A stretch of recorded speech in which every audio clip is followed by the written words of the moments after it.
Why you gotta be such a fucking little prick all the time, man? Look at you. Look at you. You're drunk as shit. Now you want to get real with me? Don't fucking flatter yourself, bro.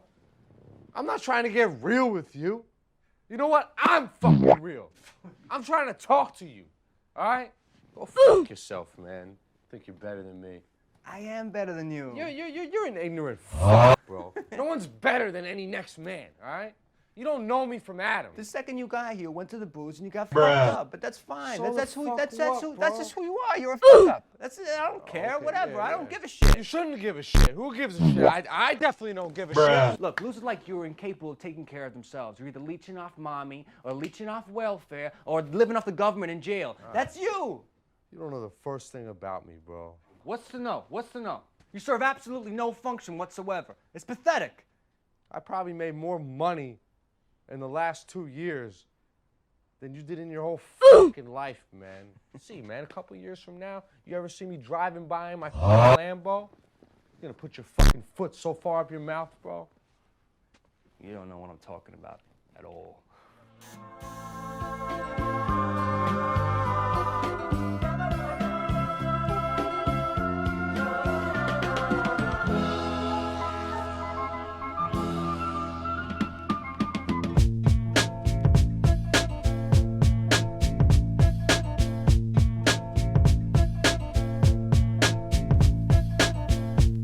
Welcome back, everybody, to the Film Bros Podcast. My name is Isaiah Lucas, and I am joined by my co-host, Abraham And Nick. How you guys doing tonight? I'm good. I'm good. Yeah, I'm good too. It never, every time we do this intro, I want to laugh. I don't know why. I have no clue why. It's the most. it's It's YouTube. just the energy. You guys, it's the energy that we have. It's the classroom energy I where you're know, like, I'm like, You can't sit us next to each the other. teacher just told me that her kid got hit by a car, and I look at my homie, and he's like, Yeah. we're just laughing every Yeah. time. yeah. How we doing? Don't count your chicken. Don't count your chickens. Yeah, Yeah, I'm doing good.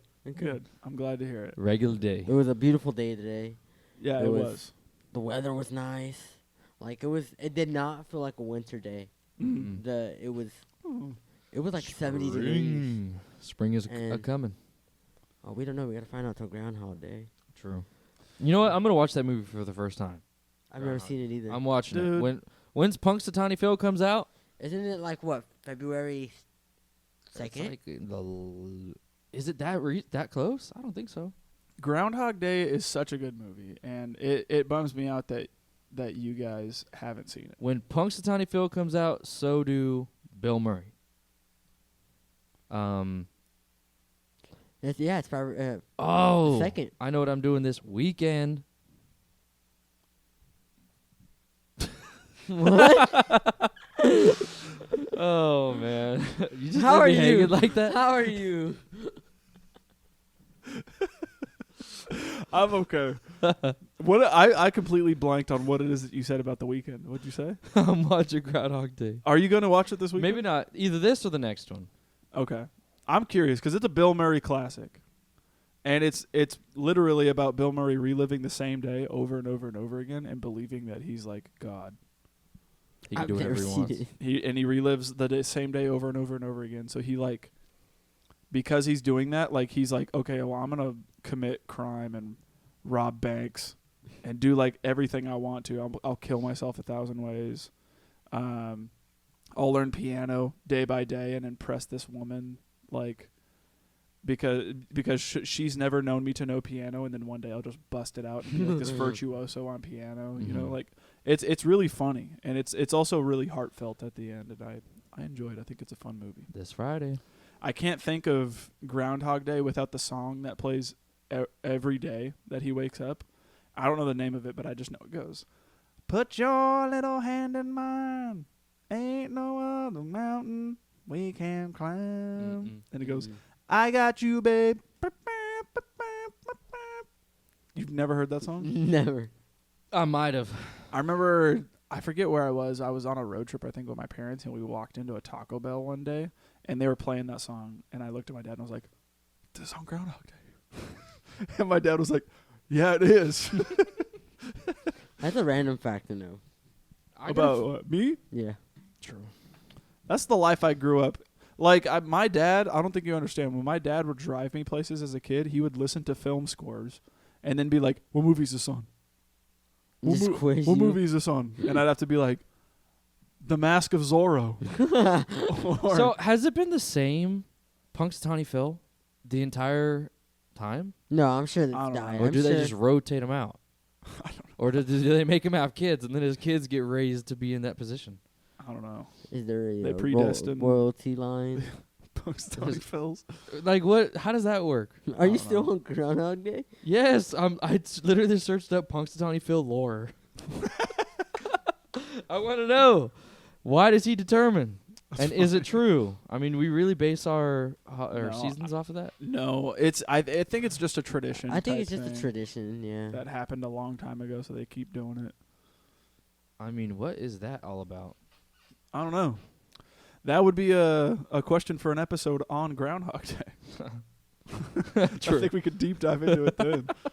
But nonetheless, we're doing an episode that has long escaped the pod Yeah. for a long time, and it's Abe's pick. So, Abe, what are we talking about today? We are talking about the 2017 film Good Time, and it is written and directed by the Safdie brothers, Josh and Benny Safdie. And Ronald Bronstein. He Ronald also Bronstein, excuse me. helped write it too. Excuse me. And it is streaming on Netflix if you haven't checked it out. Yeah. And That it's not and that Uncut Gems. Uncut Gems is Blows my mind. Also on Netflix. also on Netflix. They've It's been on written- Netflix for a long time. Yeah, I think it should. I think it as it deserves to be on there. And so they're written by the same people.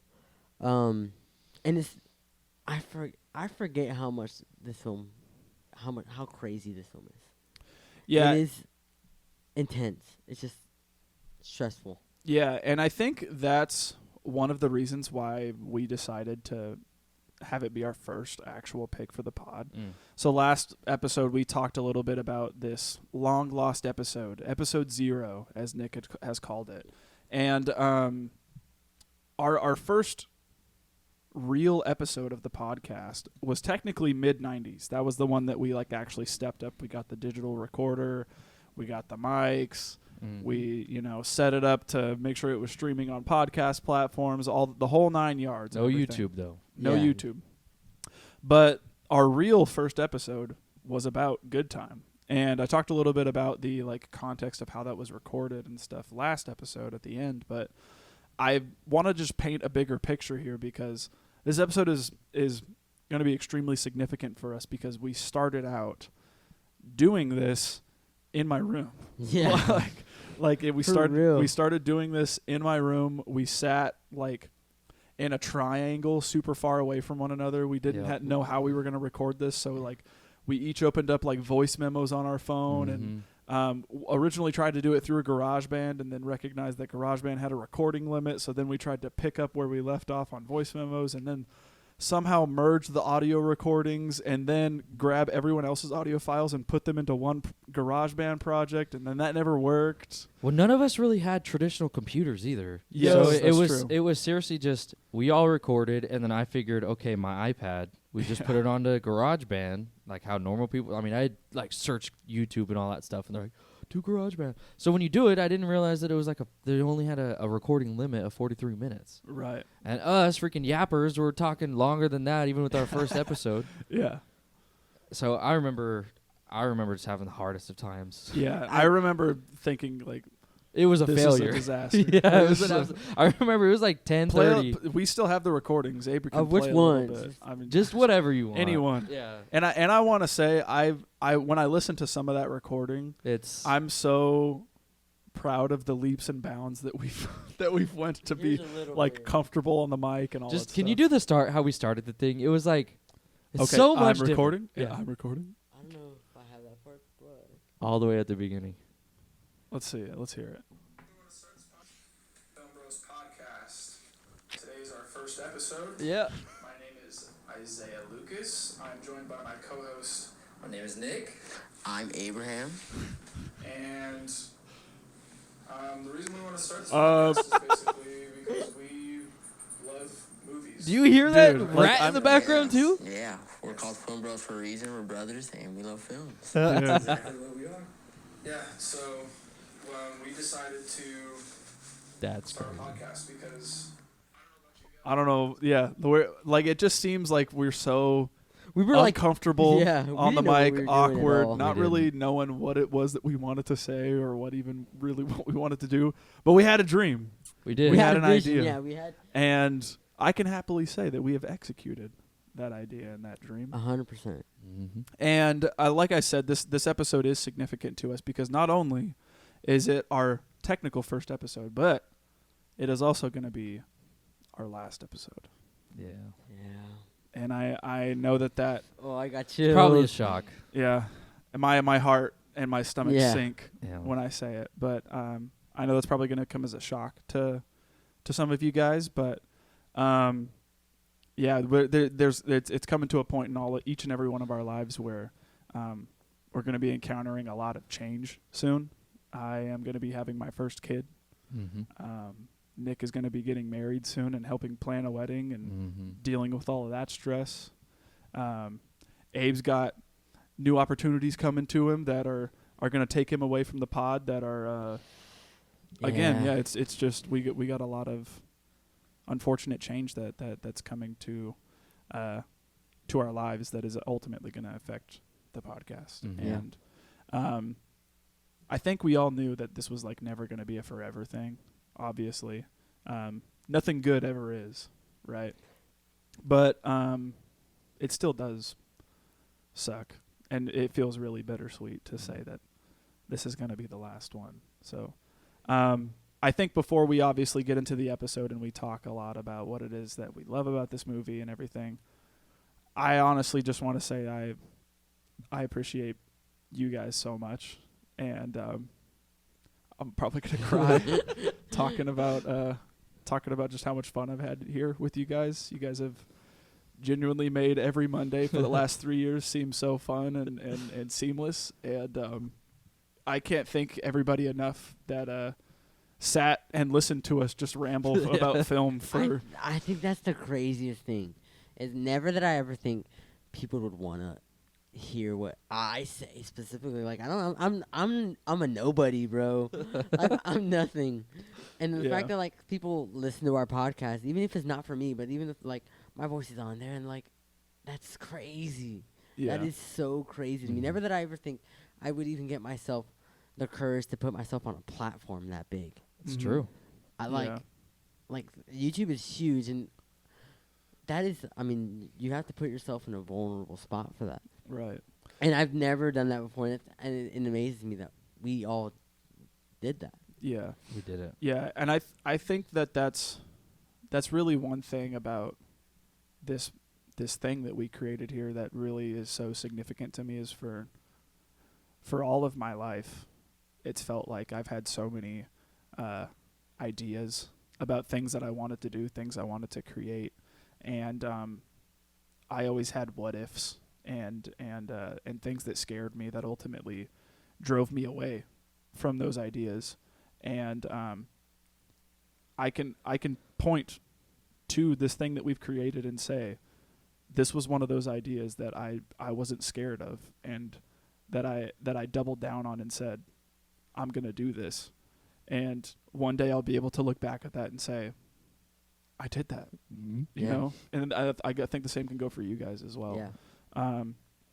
But yeah, it's a hard one, unfortunately, to make, but it is one that does need to be made. And again, I can't stress just how appreciative each and every one of us are for all of you guys across the world lending us your ears, and again, listening to just three guys Just talk. like it blows my mind that people from literally all around the world have heard us. Yeah. Mhm. Like, we have people from not just the United States, but like across the ocean That listen in to different us. continents have listened to what we have to say about different films. And I think that's one of the beautiful things about cinema, and one of just the beautiful things about just this medium in general is that it is so universal Mhm. to so many people, and it means a lot to a lot of people, including us. Yeah. And that doesn't, I mean, just because we're stopping the podcast doesn't necessarily mean that we're going to stop watching movies. Yeah. I know that I'm not. I've already got because- movies lined up. I'm gonna watch. Yeah, so I can only speak for myself when I say that cinema is just such an incredible gift, and it's one thing that truly does bring me a lot of joy in this life, and I love discovering new movies and listening to stories that I never thought I was going to get to hear, and there's just so many stories out there that I want to hear as many as I possibly can, and share the ones that I thought were impactful to people that I care about. And I think that's one of the real beautiful things about cinema that I've been able to share, not only with you guys, and you guys have been able to share with me, but also with the rest of the whole freaking world, which Yeah. is really cool to say. So, It's wild. Yeah. but yeah. Again, I gotta say just thank you again for just listening and just letting us express ourselves about about movies, and just enjoy what we have to say, and just letting us hang out and have a time where we're just I guess free in that sense, because we're just ourselves here, It's so true. and the only thing that's different is just the camera. Really, we would be the same thing without the camera. That's so crazy. And like, it's just it amazes me that we did this still, and I'm gonna remember it for the rest of my life. So consistent. That's crazy. 3 years. Yeah. We've created a space that I think we could literally just be genuine. Yeah. Yeah. And I think the viewers have allowed us to just talk about anything. I mean, I can confidently say we've never had any haters. Yeah. At least that we know of, right? No haters have been like, you guys suck. Stop talking. Like, all I've ever seen is just nothing but support in our comments. So Yeah. we could just genuinely sit down and talk about what we genuinely thought about the movie. You know, it's not like I never said anything I didn't believe. Mm-hmm. So it was nice to have this space where we can not only get away from the troubles of our lives, but we could just sit and just fart around and laugh and talk about movies, talk about each other, talk about our lives. Yeah. And I'm not saying that's going away, but the Mondays are. Mm-hmm. So Yeah. So I guess with that being said, we can obviously get into what makes this episode so significant for us, talking about the film Good Time. But also, I mean, that doesn't necessarily mean, again, that we're going to be not active on certain social media platforms and stuff like that. If you want to keep up with any one of us and where we're at in our film journey or anything like that, I mean, you can follow us on Letterboxd. We've got all of our stuff linked down there in the description as well. And I'm sure you can also probably find us all on Instagram if that's something that you truly want to do. But yeah, whatever. it doesn't really matter. Yeah. At the end of the day, this podcast and everything that gets posted onto YouTube is ultimately going to be the monolith for everything it is that we've done here. So Yeah. Just a time capsule of all of our thoughts, Yeah. all of our conversations. yeah. Yeah, and I want to say one thing that I was thinking about actually was that because we have so many freaking episodes that are here on YouTube, because I'm going to be having my first kid come here at the end of May, I could only think about how one day she's going to grow up, and I'm going to she'll either probably find this somehow, or I'll tell her about it, and she'll be able to like watch this and know what it was that her dad potentially thought about a movie, or even like when I grow old and pass away. Yeah, that's what I was imagining. You Like, know, she'll be able to have something there that Yeah. like She is can still a piece see. of her dad, Yeah. you know, and be able to like share that with her kids maybe and stuff too. So I don't know. Just a cool little thought, It I is. guess. I don't know. Yeah. Maybe that's sad, but It's not. but yeah. So I guess with all of that, we can get all this cheesiness and heavy-heartedness out of the way, and talk about why it was that we chose this for our first pick. What a freaking movie to choose, too. I think if I'm not mistaken, I think ultimately when we first started talking about creating this podcast that we have,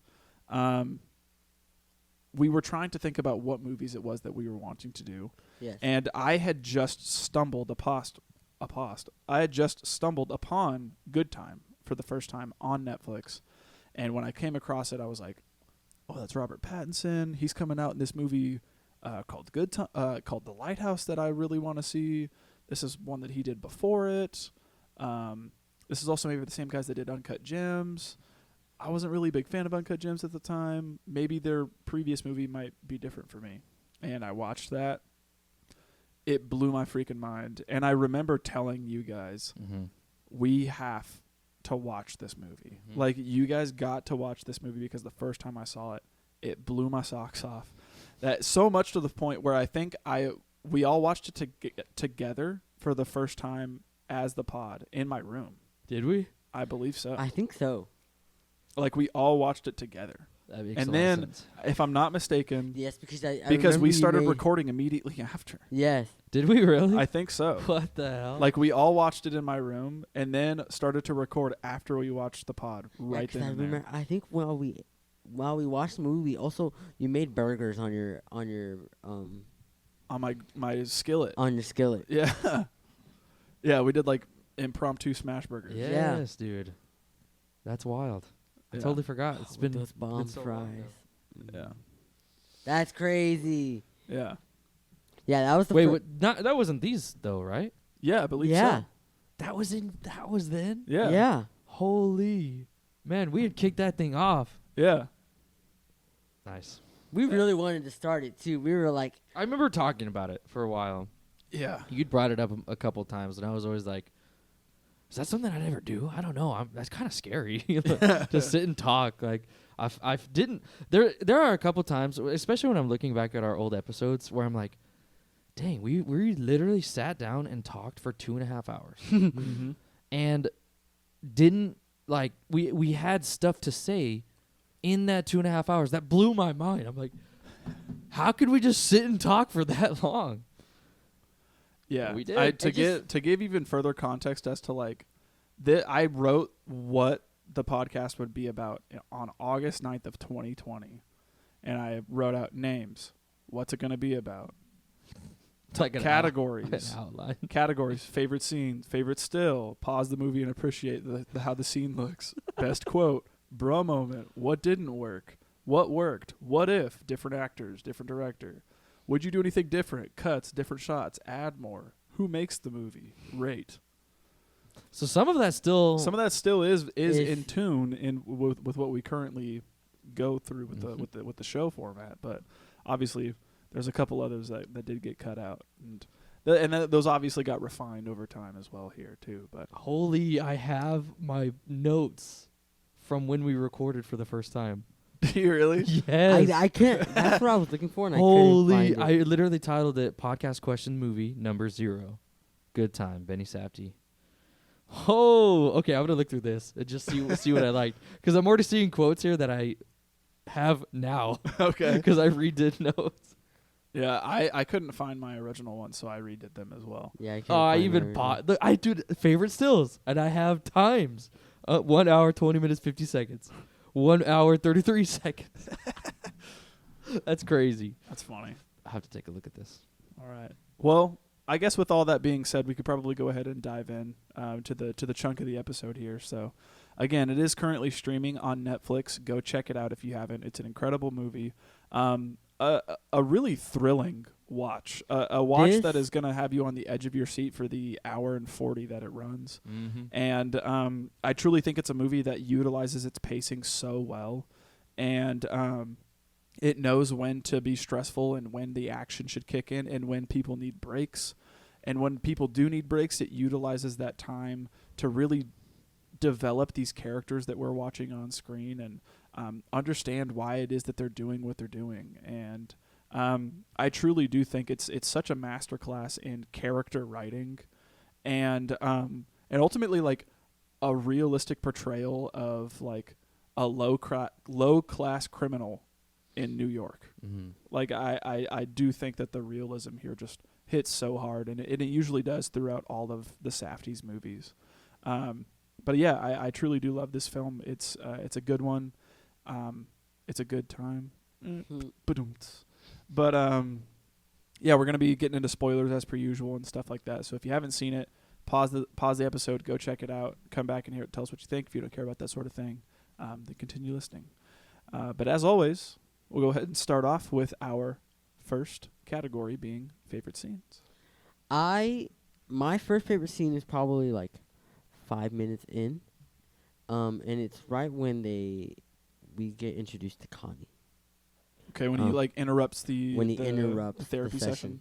And so in the beginning we get introduced to Nikki, who is a handicapped person. Yeah. Who has some mental handicap.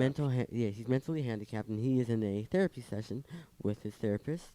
And played by Benny Safdie, might I add, very masterfully. Mm-hmm. Yes, Nikki is played by Benny Safdie. Yeah. And he plays this character very well. Yeah. And he in this therapy session, it seems like a normal therapy session, to be honest. And then randomly we just get rudely interrupted by a random character who we find out is his brother, Connie. And I love this because you immediately see the type of person Connie is. He is stress-inducing, Mm-hmm. doesn't care what anybody else needs but himself, Mhm. and his brother. Right. And he just wants him out of there because he doesn't think he belongs in there. Mm-hmm.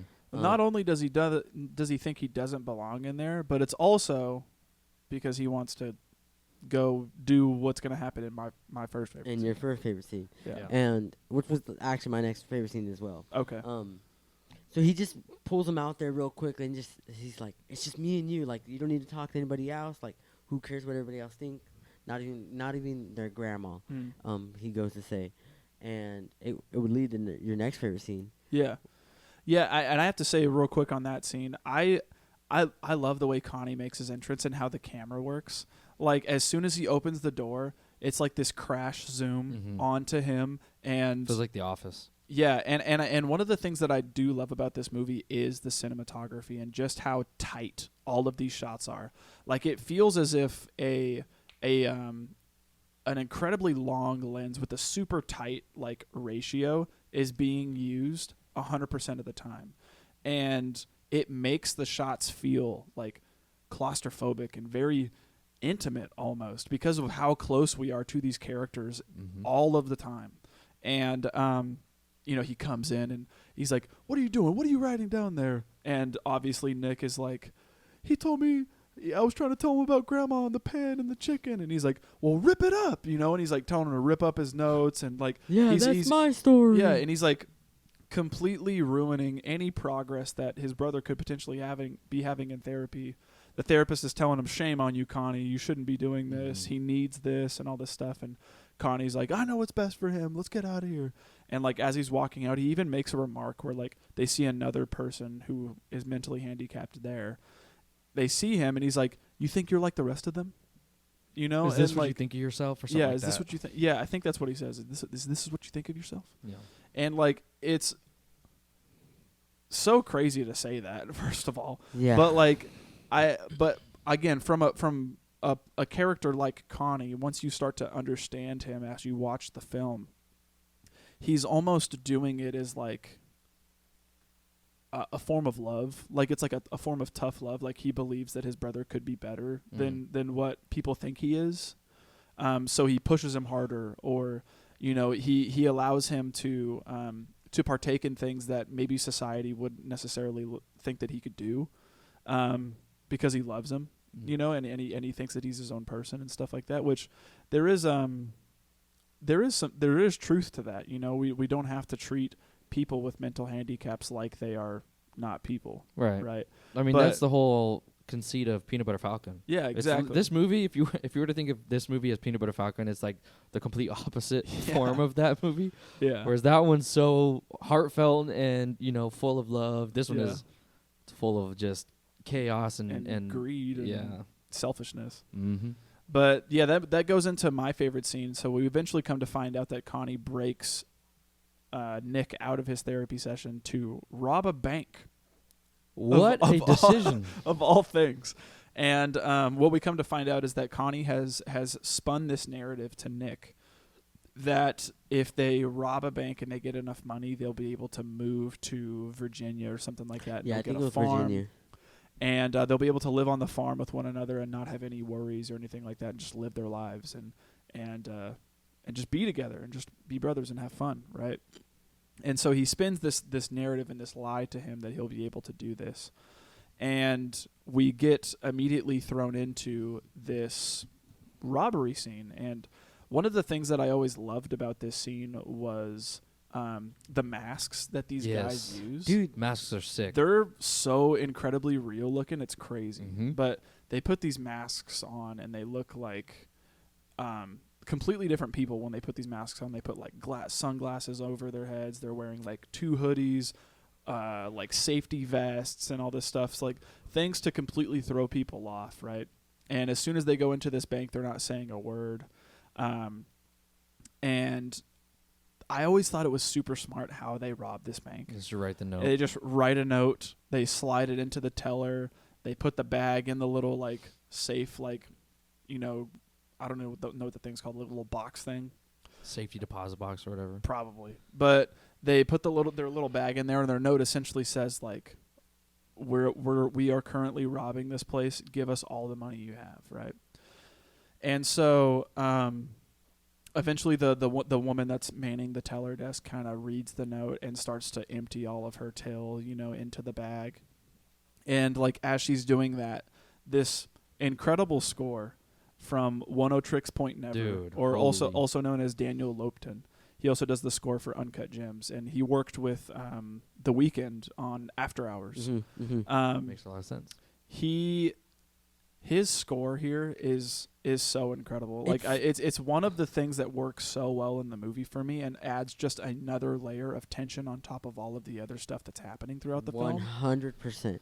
And while that is going on, this score is just coming in, and it's just this like hyper pulsing, jittery beat that's moving around in the background that's just making me feel my heart start to beat a little bit, wondering, are they going to like hit the panic button or something like that, and the cops are going to come in and get them? You know, what's going to happen in this scenario? I don't know. Are they going to pull out guns maybe? They say that they're armed in one of the notes whenever the teller passes the note back and she says, "This is all I have. Yeah. I have a policy." Mm-hmm. And they, you know, ask for a pen. They write back, "I'm armed. We need 15,000 more," or something like that.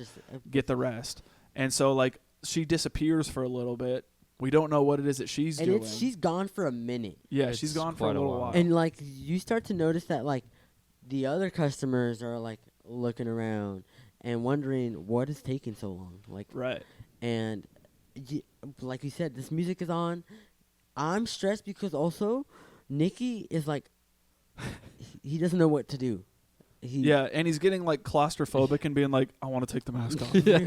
Dude, I that type of mask feels like it's too heavy as well. Mhm. Like when you see it, it's just a lot. Yeah. And it is intense. It'll put you on the edge of your seat for sure. Yeah. But eventually that woman comes back with a bag full of cash. She shows him like the freaking bands that she's got and throws them into the bag. They get the bag, they start to walk out, and like as they're walking out,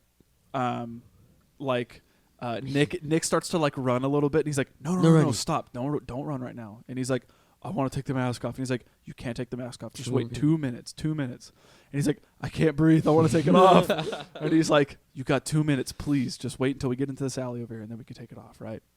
And like as an audience member, we're watching, and we're like, dude, they just got away with it. Like there's no way that they're getting caught with this bank robbery that just happened. This is insane, right?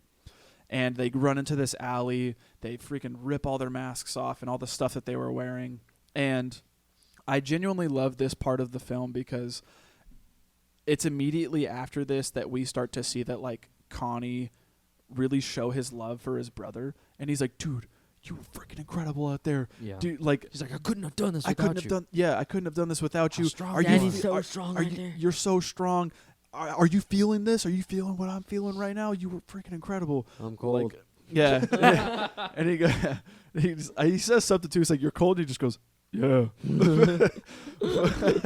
And he goes, "All right, man, let's get to Virginia." And they start to make their way out, and they're getting somebody on the phone To who the originally getaway dropped them car. off to get away, to evade the police and all this stuff. And I genuinely just love seeing them two interact with one another. It seems like they genuinely love each other. And whenever they call that getaway car and it eventually comes over, like, we start to hear sirens in the background. They're kind of looking around, wanting to see if they're going to get picked up anyway or something like that. They get in the car eventually, and they tell the guy, all right, take us to the place we originally agreed upon. It's still the same place. Let's go. Do it quick. And so eventually, there's just a moment of quiet right here in this getaway vehicle. And Connie starts to kind of smile and is like, dude, I can't believe we just did that. We just got away with this, right? And he kind of looks over at Nick, who, isn't thinking twice about the situation that just happened, and kind of looks at the money and says to Nick, do you want to hold it? And he kind of like looks at it, and all of a sudden the bag starts beeping, and the getaway driver's like, what is that? What's that noise? And everyone's like, I don't know. And they're like, it's coming from the bag. And then all of a sudden you see the bag just start leaking this like red dye everywhere. Spewing This it, red dude, just everywhere. dust coming out of nowhere.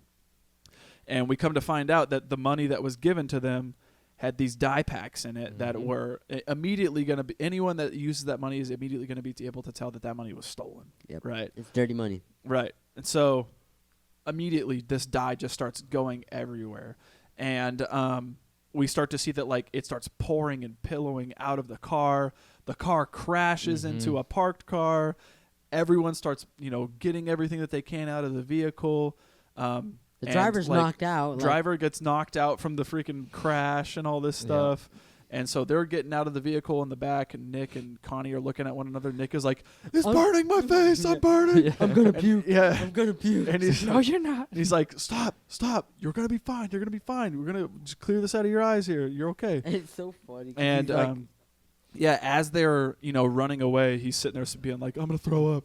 I'm going to throw up right now. And he's like, no, you're not. You're not going to throw up. Come on. We need to get in here it real quick. starts dry. He just, Yeah. So they eventually run into this Domino's. And as they run in, the people are looking at them being like, hey, what are you doing in here? And he's like, I got to use the bathroom real quick. My brother just dropped, someone from a construction site dropped a can of paint on his head. that was such smart thinking. He is a Oh smart my- guy. Not gonna lie. Yeah. He's a conniving liar. That's what he is. But he starts saying, someone from a construction site dropped a bucket of paint on my brother's head and it got all over us. Now we need to go clean it up real quick. Please, we'll buy something. Just a second. Let us go in the bathroom. So they run in there. They lock themselves in. They start cleaning themselves off, trying to wash the dye off of all of them, right? And Nick, who's saying he's gonna throw up, goes down into the toilet and starts just sitting there acting like he's about to puke. And he's like, Connie's looking at him. He's like, get up from there, dude. You got to wash all this crap off your face. He just starts going into the toilet and just starts going. Connie's like, no, what are you doing? Yeah. Get to the sink. Yeah, so funny. But also just the tension of these employees coming up to them and being like, get out of here, or I'm going to call the cops. Dude. And he's like yelling at them, being like, hey, I told you my brother is hurt. We need to get this pain off of him. Please give me 5 minutes and I will go out there. I will buy something and we will be out of your way, right? And eventually we see Connie like stash some of the money up inside the ceiling. They clean all their stuff off of them, right? They change their clothes and all this stuff. And they start to walk away from the Domino's that they just left. And as they're walking away, it seems like we're going to get another break here in the tension. And then all of a sudden, as they're walking, they see a cop kind of pass them. And Connie looks at Nick and is like, okay, just keep walking. Don't even look back or anything Let like me that. do all the talking. Just let me do all the talking. If they come up to us, don't say nothing, right? So Nick is just kind of like, okay. And so the cop passes them. We think, as it passes, like, all right, they're in the clear, right? All of a sudden, that cop starts flipping, does a 3-point turn and starts walking the other way, right? pulls right up next to them and is like, hey, I want to talk to you guys real quick. Could you stop right there where you're at? And then like he's telling, oh, you go in the black hoodie. Could you take your hoodie off real quick so I could see your face? And Connie and Nick are not listening. They're being like, oh, what did we do wrong? Did we do something wrong? Nick's not listening either. And eventually he's like, hey, I'm talking to you. Take the hood off, right? And as soon as Nick hears that, he just starts running, immediately throwing them into guilty, right? And so Nick starts to run. These cops start to chase them. They get off on foot and start chasing him through this little strip mall area. Dude. And eventually Connie ends up losing Nick because he just ultimately runs faster than him and loses him in a couple of turns and stuff and everything. And as Connie is making his way out of this strip mall, Nick is straggling behind, yelling for his brother to wait for him. And he's looking back, and as he looks back, he smashes through a freaking sliding glass door and gets roughed up pretty hard. He's bleeding. He's knocked out for sure. Yeah. And that enables the cops to just ultimately get Nicky, who doesn't.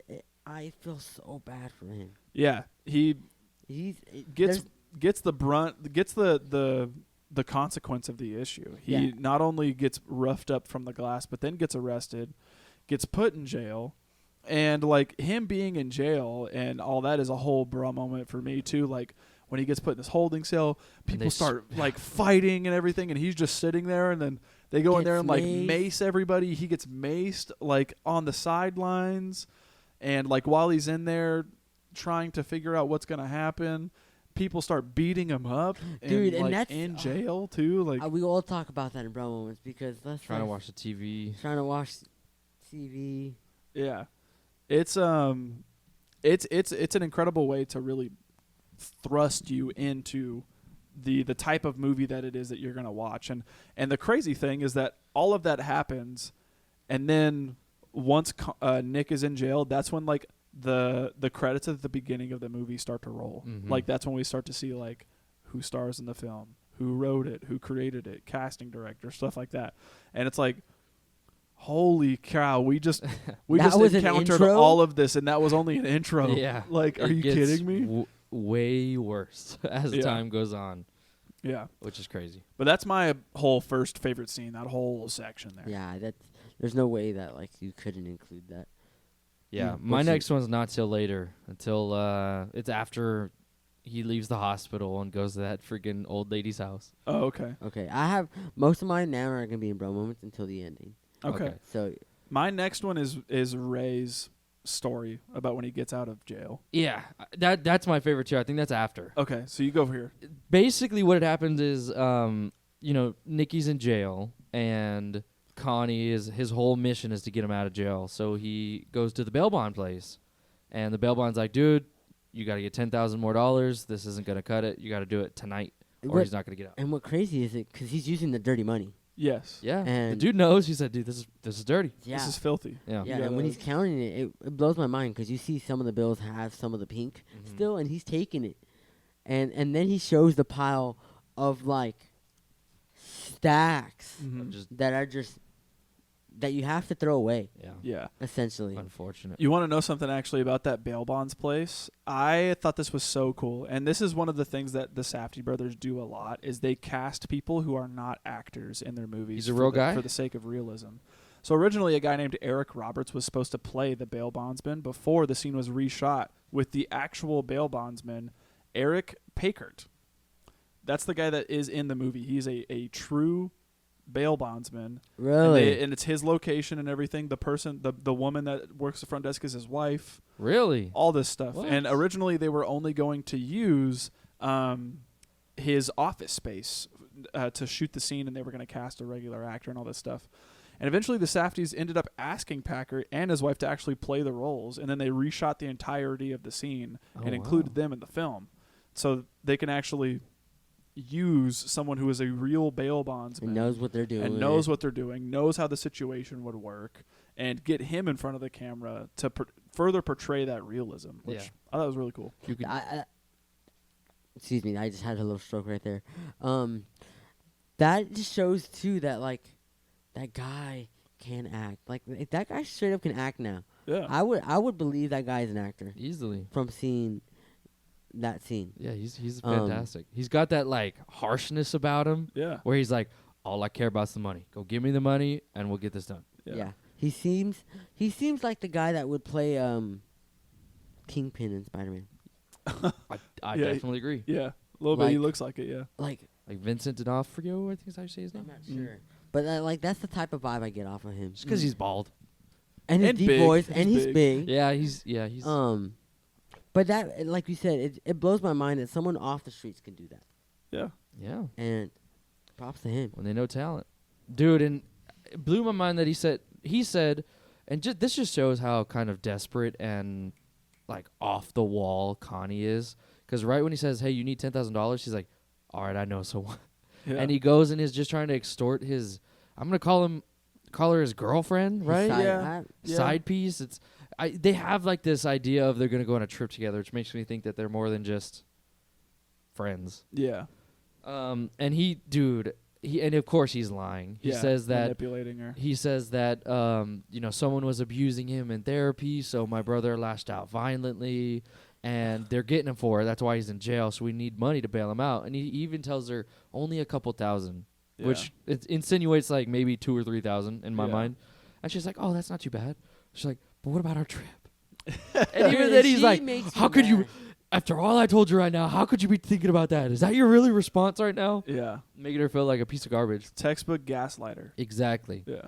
Dude, he goes back with her. Now she knows that it's $10,000. Not only does she not have it, she's using her mom's credit card. Yep. Which is an awful decision. Yeah. And go ahead. I was gonna say it also leads us to believe that this is something that's potentially happened before, where they've used the Oh, mom's yeah. card, Yeah. because he immediately insinuates, "Could we use your mom's credit card again for it?" Yeah. And so this insinuates They've done- Connie has done this before. He has used this woman and her mother and her credit card once before, Yeah. or if not more. multiple Dude, times. even at the first knock, the mom was like, "He is not coming in this house. There's Yeah. no way." And she's going, "Mom, you are going crazy right now." Yeah. Yeah. Yeah.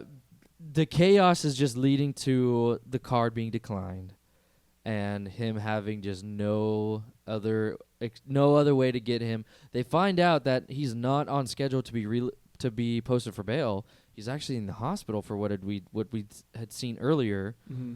and he finds out, I forget the hospital name, and Elmhurst or something like that. Elmhurst, and he sees it, and he again just that quick-witted decision of, I don't have $10,000. I'm not going to get $10,000. The next best thing is to go and break him out of the hospital. Yeah.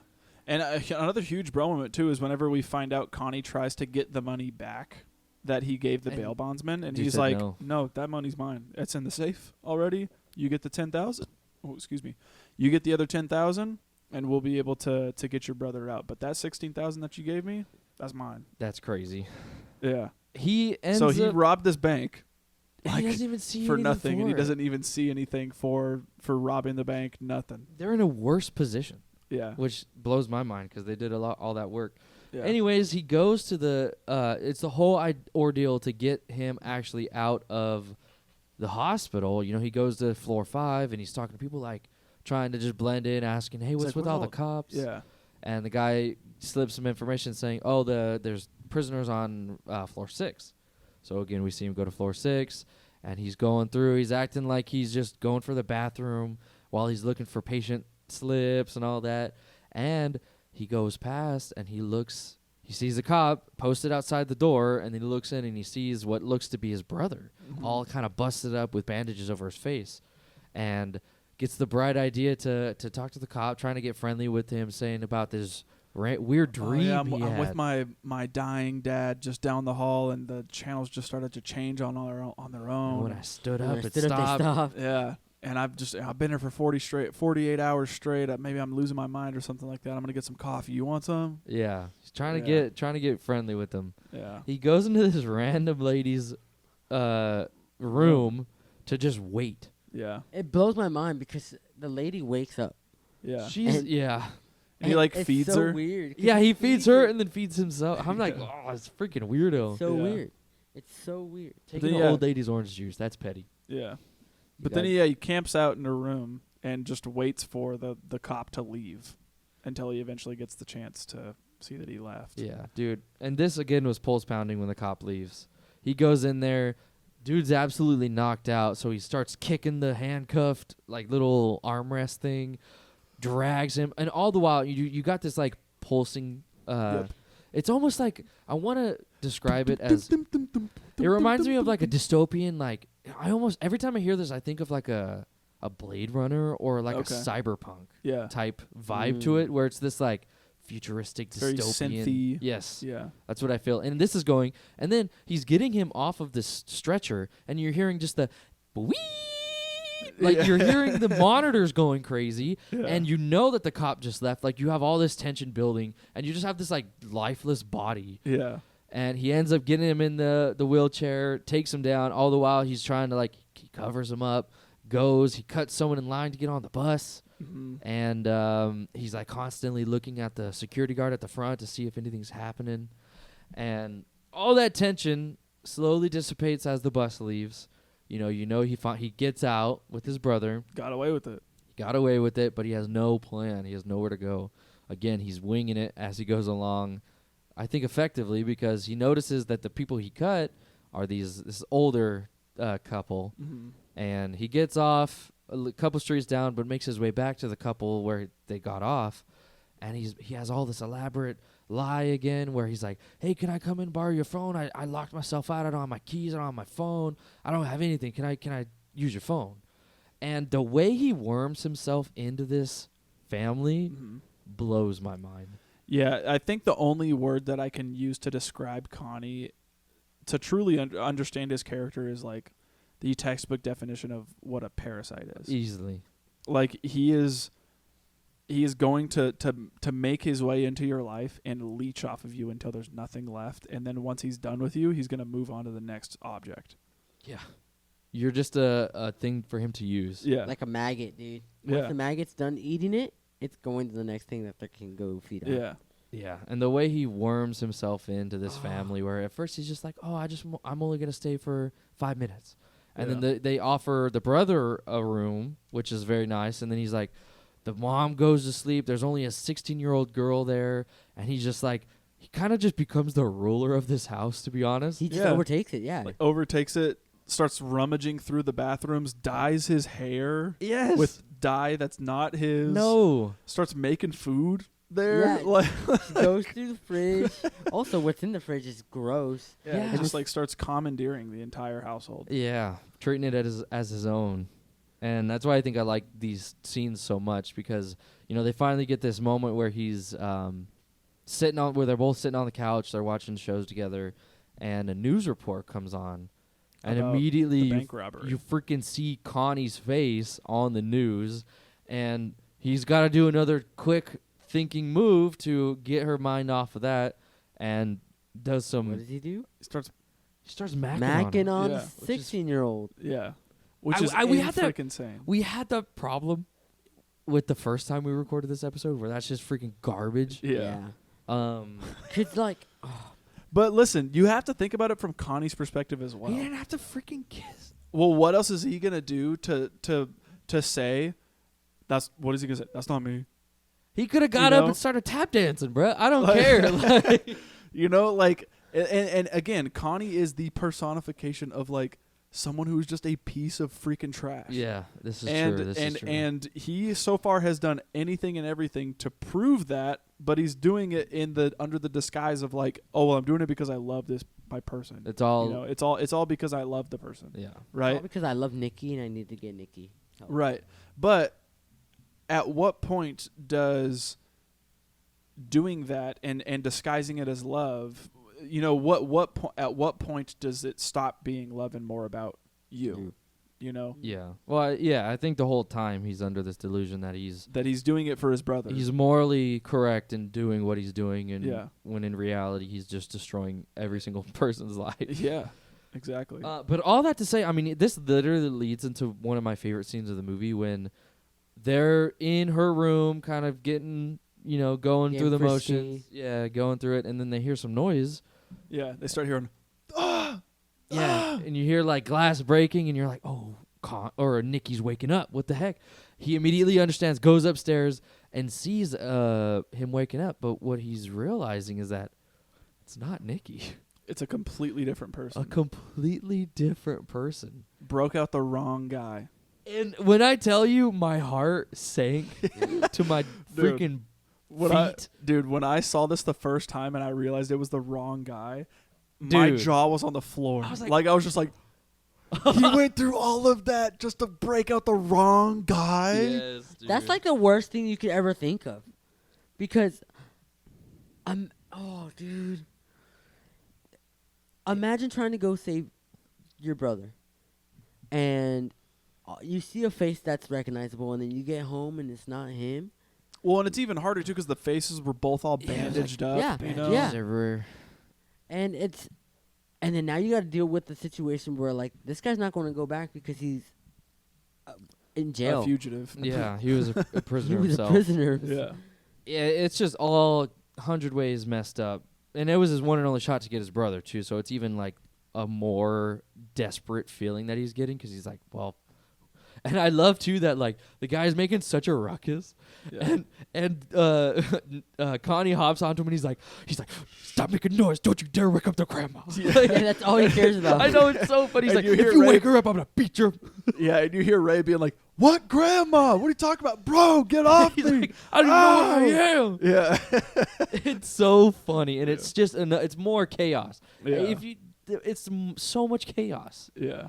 and it was one of my favorite scenes just because of how unexpected it was. Mm-hmm. I completely, even now, I really did forget that it was Ray. I Yeah. did too. I genuinely was like, oh no, dude, I forgot. I was gonna say, dude, I almost said getting messed up in the prison changed his personality. Yeah. And then that's when I realized, wait, I forgot. It's a different, complete person. Yeah. Completely different person, and Completely different and person. that just throws a big freaking wrench into the story because now he's got to make up a whole new lie about who this guy is, and now he's got to take the freaking grandma's car while she's sleeping, Yeah. and they gotta go. And the lie that he says, It's just like the hospital messed up, and we need to go back and get my brother. This guy isn't my brother, so we're going to drop him back off at the hospital. but that makes And then the entire time, that guy's like, I'm not going back to the hospital, bro. I just got out of jail. dude. And, like, yeah. He's like, I don't even remember what happened last night. He's Yeah. got all his his face is all busted up. Yeah. It is just, it's absolute chaos. And it leads into my next favorite scene, which is Ray explaining how he got in his position. And Yeah. it's so good. Yeah. It is This is one of my favorite scenes of the entire film. so freaking good. is Ray explaining how he got to where he currently is. And he eventually, they start driving towards the hospital. They drive past it. And eventually Connie's like, I'm going to drop you off at this White Castle. I'm going to send her in. We're going to get some food. And then we're going to go our separate ways. I need to find my brother. And eventually she, the little girl that he takes advantage of goes into the White Castle to buy food. And as she's in there, Ray is like talking about this crazy night he had and that he can't go back to jail because he just got out and he's on parole and all this stuff and he can't go back and everything. And he starts to say, like, I don't even remember how I got here or anything like that because I was so messed up. And I just got out of jail like a couple of days ago.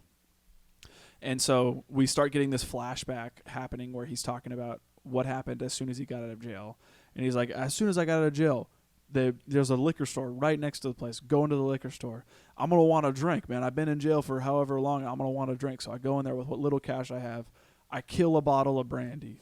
And I'm feeling good. I immediately call my boy Khalif. He comes up. We meet up. We kill some Xanax bars. After we kill the Xanax bars, he has some alcohol. We start doing some alcohol. At this point, I'm not feeling anything, and I'm feeling great. Like I'm celebrating. I'm celebrating, right? I just got out. I'm not gonna. What am I gonna do? I'm not gonna celebrate. And he's like, eventually, we end up going to this guy's house who manufactures LSD, and we start seeing, he's celebrating in another way, doing nocturnal activities. Yeah. Just the sheet wrestling, is what Yeah. they call it? Sheet wrestling. So he's freaking partaking, and then another guy is making LSD out of this in this Sprite bottle. Yep. And dropping acid onto little pieces of comics and stuff like Of that. And Pepe. everything. Yeah, Pepe the Frog, the meme. And so he's sitting there dropping acid and all this stuff, and then we see Ray starts doing some acid, and they go to this arcade, and they start slinging acid at the arcade and making money, and people are coming up to them buying all this stuff, right?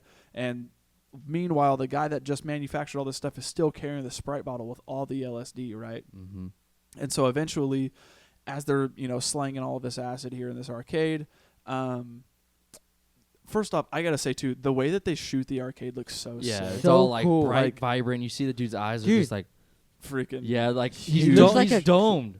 yeah. He is lost in the sauce. He is. Yeah, and the way that it's shot too is just so sick. Like, again, seeing all like the fluorescent lighting and neon and different colors, and everyone just kind of freaking out. And again, like this is all happening with narration happening from Ray, so it's like being told and showed to us in real time.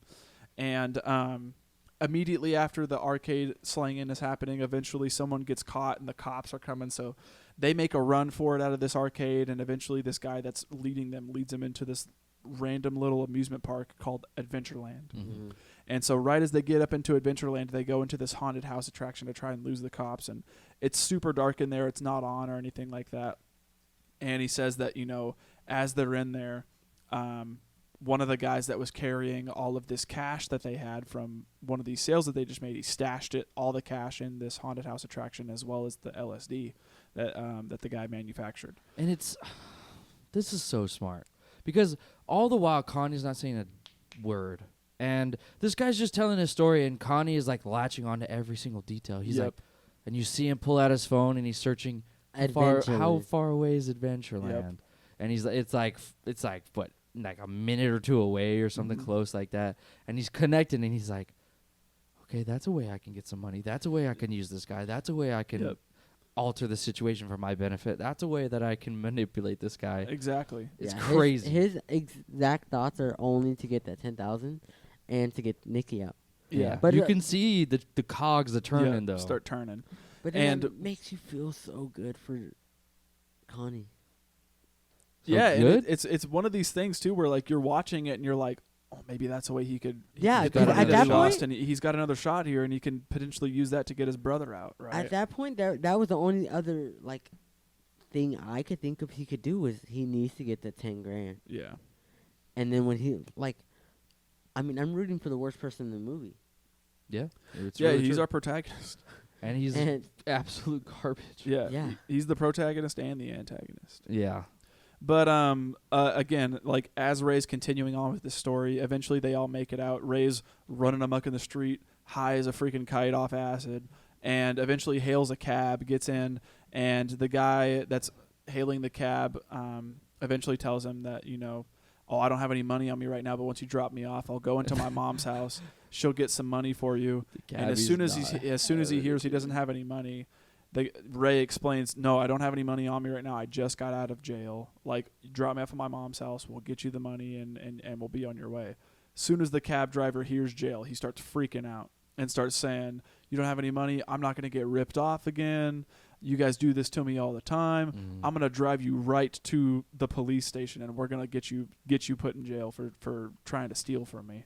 And so as soon as Ray hears jail, he starts freaking out and is like, I just got out of jail. There's no way I'm going back to jail. I'm not going. I I mean, know- he says it like 10 times. Yeah, and he's like, I know how far away my local precinct is. It's coming up pretty quick, and I am not going back to jail. And he's like, so I do anything any other guy would do. I opened the door as fast as I possibly could before he could lock it, and I jumped out and hit the pavement. And one of the things that's so funny to me is like he's like, I jumped out of the car and hit the pavement. And I don't remember what happened after that. And then all of a sudden it cuts back to him, and he goes, and now look at my face. I don't know what happened to me, and I woke up looking like this. And like, It's like all this right after. it is messed up. yeah, It's looking like swollen. Zuko. yeah, seriously. But immediately after he finishes that whole story, again, Connie, the only thing that dude latches onto is that there's the potential to make money somewhere, and he could use this guy to find out where it's going to be, and eventually tells him, hey, I'm going to drive you over to that place.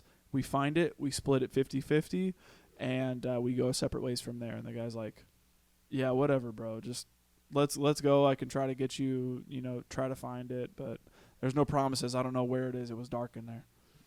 And they start making their way over there to Adventureland, Yes. which again is a whole other bra moment Bro in and of moment. itself. Yeah, too. we got to talk about that quick favorite scene of mine where the car's just driving and then it's like that helicopter Oh, the shot, helicopter montage, just Yeah. following it. So good. And it's of course you've got that nice synthy music going on in the Yeah. background. It just feels so.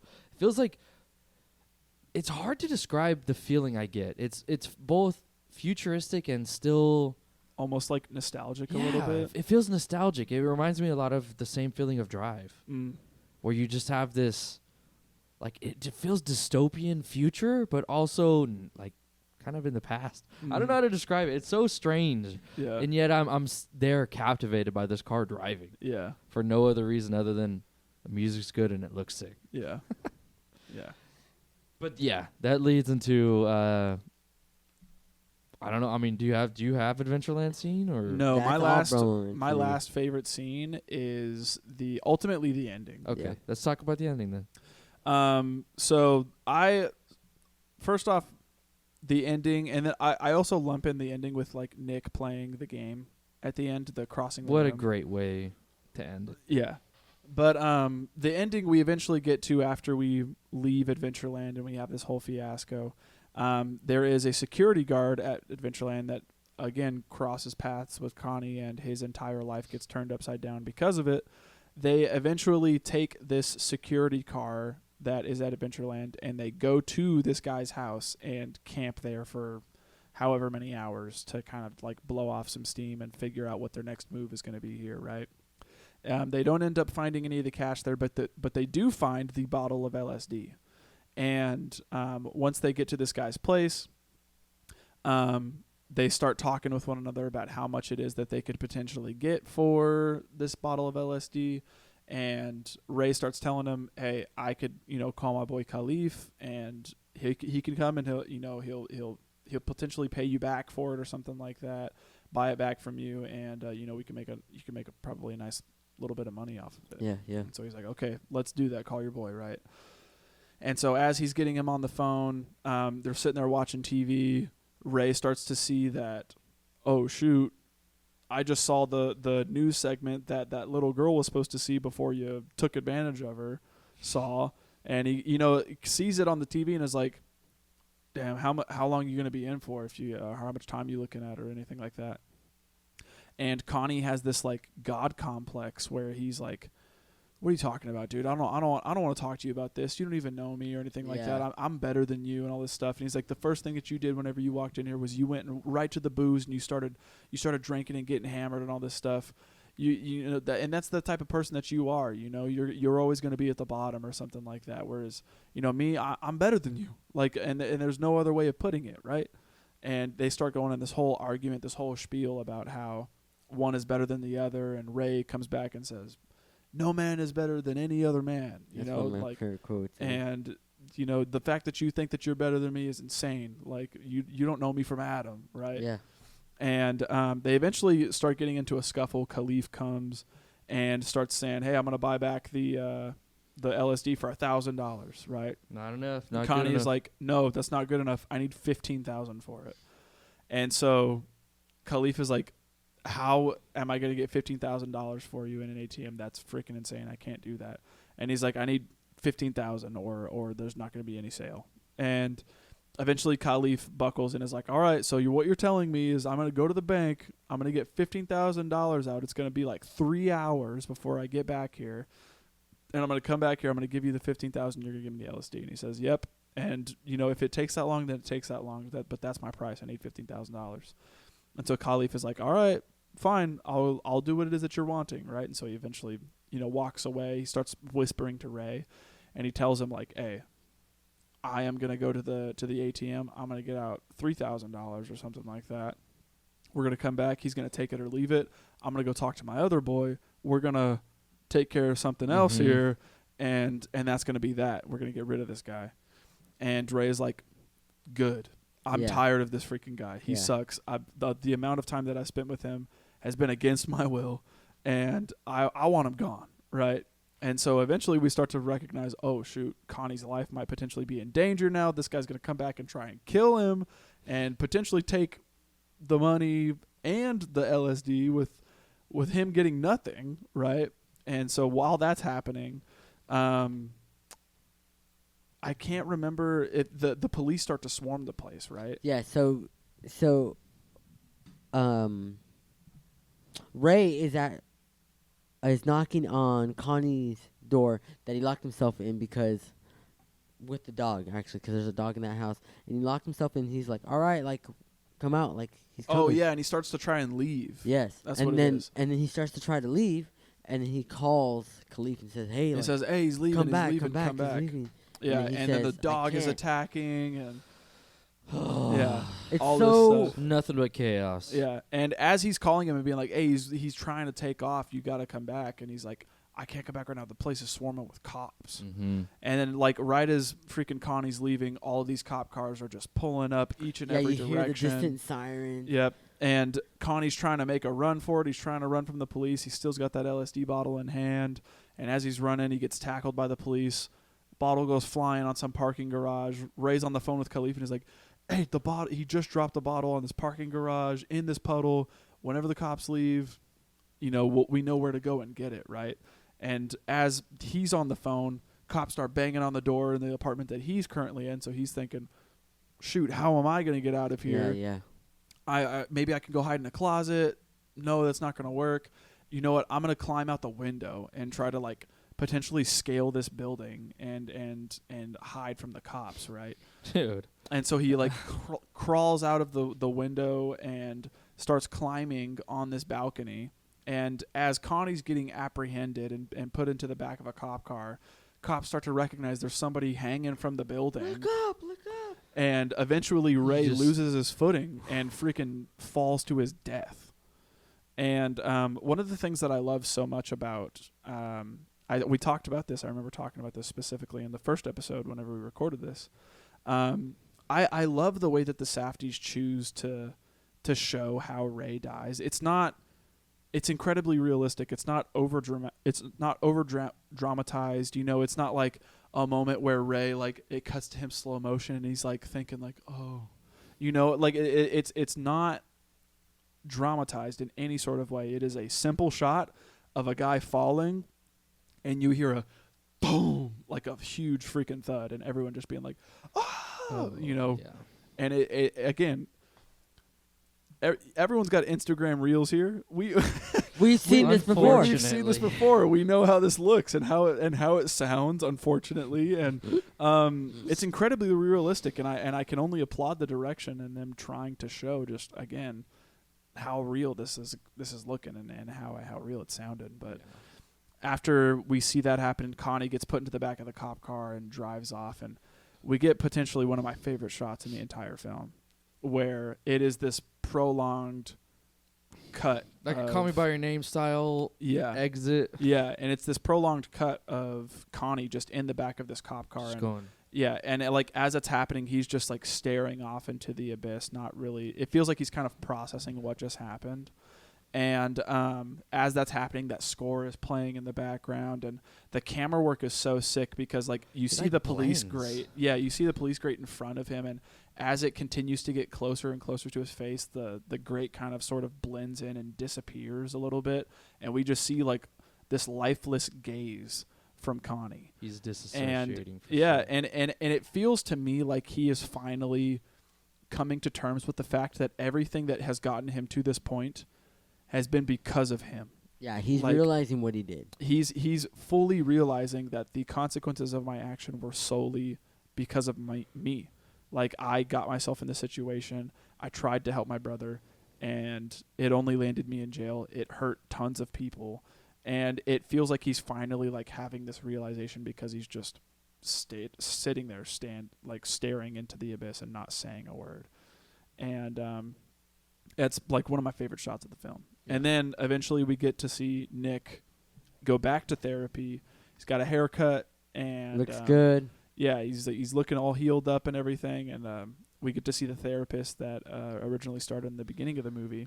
Mm-hmm. He goes over to Nick and says, "Hey, I enrolled you in this class. You're going to be able to meet new people. It's going to be really fun. I think it'll be good for you." And Nick obviously is hesitant at first, and he's like, "I don't know anyone. Yeah. I don't want to go here. I don't know anyone, right?" And he's like, "I know it's probably scary, but I think it's going to be really good for you, and you should try it out, right? So he brings him into this class, and it's got about a couple other people there in the class with him, and the instructor kind of gives him a welcome. Everyone says hi to him. Everyone's super friendly, and they start going on saying that they're going to play this game called Cross the Room.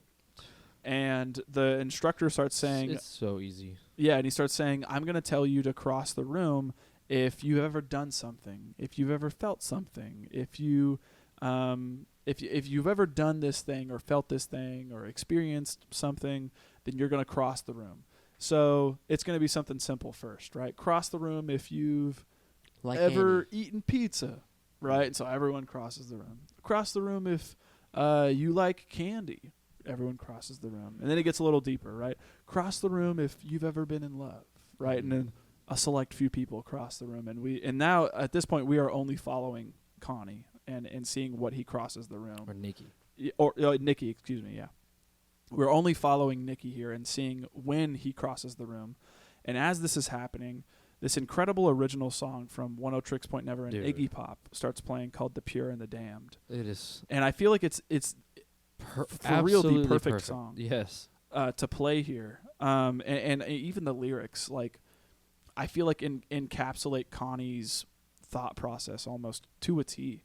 And as this is happening, the credits start to roll, and we're still hearing all this background noise that's happening, and we hear the instructor say something to the effect of like, cross the room if you've gotten in trouble for something when it wasn't your fault. And we see Nikki cross, and he's like, cross the room if you feel like you've ever disappointed somebody, and we see Nikki cross. And it's like, it's one of these things where like it genuinely feels like so heartwarming and heart-wrenching to see that, like, oh, Nikki actually really doesn't need Connie in his life. He is getting so much more Already. out of life and actually participating and understanding who he is without him there. Yeah. And again, while that song is playing, it's just an incredible way to end the movie. And the lyrics are like, the chorus says something to the effect of, the pure always act from love, the damned always act from love. Mm-hmm. And I could think in Connie's mindset or his aspect, the way he's looking at things, he's thinking of his intentions as pure, right? My intentions are to show that I love my brother, so I'm going to do everything that I can, right? Yeah. Yep. But his actions are freaking damning him, Yeah. right? And damning everyone around him to the consequences of Connie's actions, right? Mm-hmm. And there's another little piece here that I freaking love from Iggy Pop where he says, every night I think about twisting and untangling these strings that I'm in. And he says, I like to lead a pure life and look ahead to a clear sky. Mm-hmm. I'm not going to get there, but it's a nice dream. And like, I can only imagine Connie thinking about, like, I think about how I'm trying to get my life together, and I would like to think that I would lead a pure life and look ahead to an easy life and clear skies and everything like that. But ultimately, it's a dream for me, and I'm never gonna get there. Yeah. And it's just, again, like the perfect song to freaking end this movie on. Yeah, I totally agree. Yeah, and again, it's one of those movies that, like, alongside a movie like Pearl, that I sit here and I watch everything and all the credits because there's something going on in the background, and I'm just sitting here because I don't want to miss anything that happens. Yeah, it was a weird feeling too because, I was sitting there and we were literally just, because I had watched it today. I was finishing it as we were starting dinner or eating dinner, and I was like, my dinner was in front of me. I was about to eat it, but the credits were rolling, and I was like, I don't want to stop the movie yet. Yeah. Like, I want to experience more of this, and it's just this wholesome interaction of crossing the room. But I don't know why it's so impactful. Yeah, I think it's because, like, you're finally seeing Nikki. Because I think it's, for me, when I noticed him cross, it was during the hard questions, and that's when I was like, dang, Nikki does realize the things that's happening in his life. Yeah. And he just, I feel like he's just not confident to say anything because he's scared of Connie or something. And when you see him finally cross the line, you're rooting for Nikki now. and like that feels so good. And I think that's why I didn't want to turn it off either, because you want to see what Nikki's gonna be able to do now without Connie in the picture. Yeah, that's so true. He's his own independent person. He's his own independent person, and that's making great. his own independent decisions rather than being tugged along into these horrible decisions he probably never wanted to be a part of. Yeah. Never would even think of, to be honest. Yeah. Yeah, what a freaking great way. It also was a little bittersweet too because it was the end. Yeah. So I did get a little like overwhelmed with like it was just bittersweet. I think Lisa described it as bittersweet, and I agree. It just felt because I think it's that realization that the person that you love is bad for you. You know, and I think everyone has been in that situation where you love a person, right? And you love the way that they made you feel at the time, right? And all this stuff, but it's coming to that realization that this person is causing me harm. This person is not allowing me to progress in my life. And it's the actual act of coming to that realization that this person is not benefiting my life in any way and I need to get away from it in order to grow. I think that's the bittersweet part. And that's currently what Nikki is going through right then and there. I think he's also realizing that is like, oh, hey, I've only ever had a hard time whenever Connie was around making decisions, you know? Yeah. But yeah. Great movie. Incredible. Great movie. 100%. All right. With that being said, any other favorite scenes here that we didn't talk about? Nope.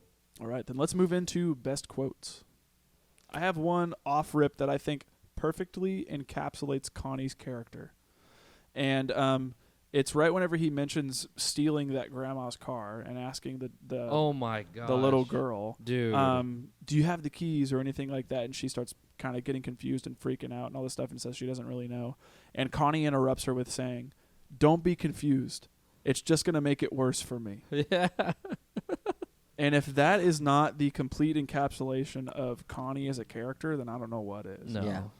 He is selfish, and that's all there is to say. Thinking nothing but himself in that moment. I only have one more because we said the other one I had, which was no one's better than any next man. But my next one was don't count your chickens. Like, you know what that phrase means? Don't count your chickens. Yeah.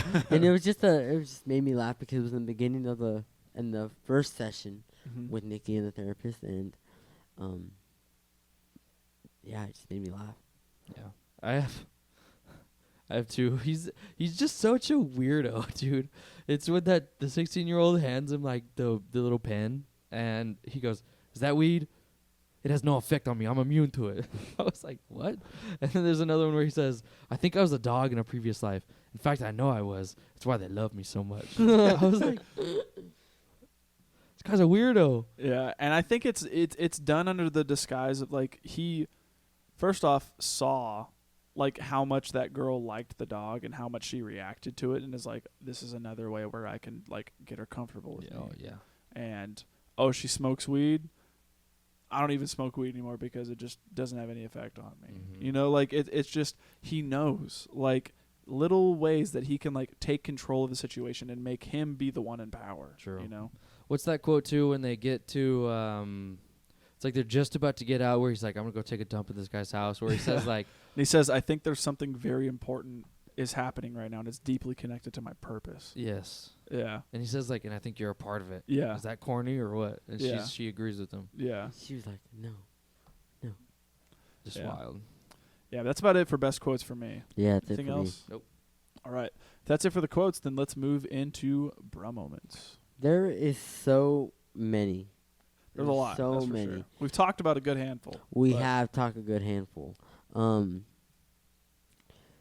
the next one that we haven't talked about is what causes is Nikki running away from the cops. Right. And that's what happens. If Nikki hadn't had run away, I think they would have been okay. Oh yeah. But it was such a big bro moment because, like we said earlier, Connie just said, just don't do anything, don't say anything, I'll do all the talking. And it's when Nikki got the pressure from the cops, he didn't know what to do and just ran. And I was like, no, dude, like, Nikki just made it worse for both of you. And then we get big bro moment chase, like, and then we get to see him crash. Yep. Crazy.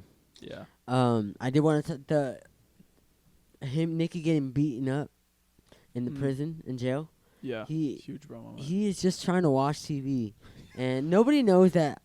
He has that emblem that he's mentally handicapped, but nobody in jail cares. Yeah. They like laugh at him for it, and he's like, I just want to watch TV, and like finally some guy like comes and like rips it off of him, and is like, look, I got the green patch now, blah blah blah, and then Nicky just looks at him and goes, and just starts messing up the dude. Yeah. And then now everybody in that pod just like, oh shoot, Turns on him, and then they mess him up more than like he just looks rough. He looks like he jumped out of a car. Yeah. He looks like Ray did, and that was such a big moment because he's mentally handicapped and he can't really do anything for himself besides just stand there. Yeah. Yeah, the only other bro moment that we haven't talked about that I have down is the Homie whole at Adventureland. Yeah, dude. And Oh. Connie beating the crap out of that security guard and Taking then his outfit. stealing his uniform and then talking to the cops as if he's the security guard, dosing the security guard with all of that LSD. Like half the bottle. Like He pours hella into his mouth. Dude, like it poured hella. Like, listen, let's get this for context here for people who may not know. They put like 3 little drops onto a little tiny piece of paper, and just that is like you're enough to be off to the feeling- races, right? They grab this freaking bottle and go, and like they pour a ton into this guy's throat. Ray literally says he's not gonna remember. He's not gonna remember a crap. thing. Like Yeah, it That's pours it so much, and then we get the scene where he wakes up, and he's just going, hey, yeah, hey. yeah. It's like he's at a completely different planet. not like for real, bruh. And like that's what acid did to him. Yeah. That is crazy. I was thinking about what we said earlier. About him waking and speaking pig Latin. Oh, I said the first time we talked about him, I said that he was speaking in pig Latin because Stupid. Just Waking up going, random. Ixnay on the. they apps a. Another bro moment that I had was when Connie was hanging out with the 16-year-old before the news station comes on. They're watching Cops, and there's a lady in a car. Dude. Stabs herself, dude. The cop tackles her. And she freaking falls on the knife and stabs herself. The girl is holding a knife, and the cop tackles her, and then they turn the girl when they handcuff her, or they have one hand handcuffed, and the other hand is in her chest. Yeah. Like the knife is probably like that long, and the handle is probably like that, so it's probably like this. The whole thing is in her chest, Yeah. and I think it's an actual Cops video. I'm pretty sure it is. Yeah. Because if I'm not mistaken, I was listening to an interview with Benny, Josh, and Robert, and they were all talking about how I guess Josh had read this book and Robert watched this documentary called 1 Year in the Life of Crime that HBO did back in like the 80s. And they got a ton of inspiration for the film from that documentary as well as this book. And then they said that they also downloaded every episode of Cops available and like watched every single one. And then they had an idea originally to do a show called Perps, where instead of like following the cops that are stopping the crime, they would follow the criminals that do the crime. It's kind of what this is. Yeah. So That that's sounds funny. like Nightcrawler before the cops get there, because he on that one scene where he's there when they're doing it. Yeah. Yeah. That's all for me though. Yeah, that's all for me. All right. The same here. If that's it for the bro moments, then let's move into facts with the bros. I'm so curious. I totally forgot the budget. The budget, and this is actually shocking to me. To make this movie, it took $4.5 million to make this movie. Opening weekend, unfortunately, only made $125,101. Gross for U.S. and Canada made $2 million. Dang. And 2 then million. gross You said the budget was again? 4.5. Okay. And gross worldwide made $3.2 million.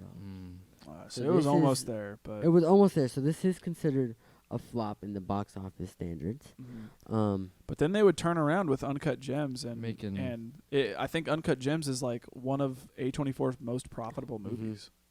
And I was telling Isaiah, I said this movie walked so Uncut Gems could run Yeah. because it's so that was the budget. Unfortunately, it is a flop. But something that I thought was kind of crazy was the scene where Connie enters the hospital is actually an active emergency room with real patients. That blows my mind. Yeah.